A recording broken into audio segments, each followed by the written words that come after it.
Here we might be finishing the behind-the-scenes information related to classic Doctor Who serial The War Games, being read up from TARDIS Data Core, Doctor Who's fan wiki. Let's see if we get through the rest of this.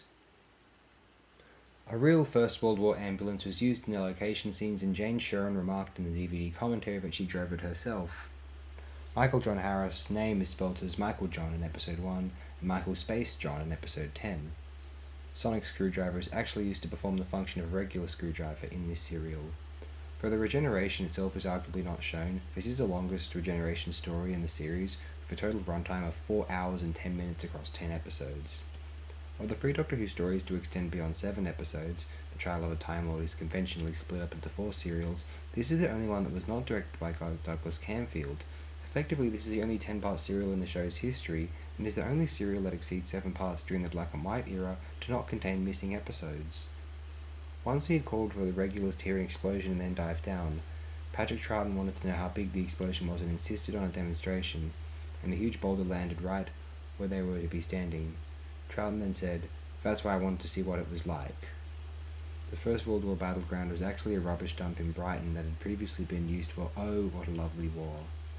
In addition to rain and snow, the World War I set was overrun with rats. This upset Patrick Troughton so much that he threatened to quit on the spot if he saw one more. It was later revealed that it brought back unpleasant memories of his wartime experience where he had rat shooting duties. As scripted, the Doctor was to say that the Time Lords were the rulers of his people. Instead, he simply says that they are his people, giving rise to decades of arguments in fandom about whether all Gallifreyans are Time Lords or only some. Spencer and other unnamed resistance fighters were intended to die in the alien attack in Part 5. So he originally misidentified the meaning of TARDIS as Time and Relative Dimensional Intergalactic Ship. Von Weich was to have been shot trying to escape at the end of Part 5.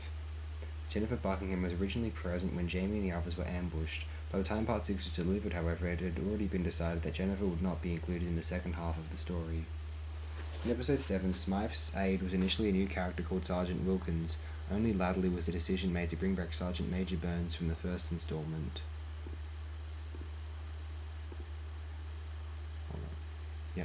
The script of Part 8 implied that the alien race controlling the zones was collectively called the Warlords, an identification not made in the completed program, and also included a line of dialogue in which the Doctor asserts that there are multiple time-travelling civilizations. Episode 10 originally included a prominent role for an unseen Time Lord judge, most of whose dialogue was later allocated to the first Time Lord. In the original script, the Doctor and Jamie took advantage of a weakening of the barrier near the floor to push Zoe through, enabling her to turn off the field. Malcolm Hulke reinstated this scene for the novelization. Terrance Dix and Malcolm Hulke had originally conceived of the aliens as speaking in a cold alien voice when exercising the mind control. It was David Maloney who came up with the hypnotizing spectacles. Philip Maddock grew a beard to play the Warlord so that viewers wouldn't recognize him from his guest role in The Crotons. David Maloney came up with the sequence in which the Doctor sent his plea to the Time Lords in a small box. He also suggested war settings which would be interesting to the viewers based on advice from his young son. 3.5 minutes, let's just close it here, continue it next time. Thanks everyone, I appreciate it really, very immensely.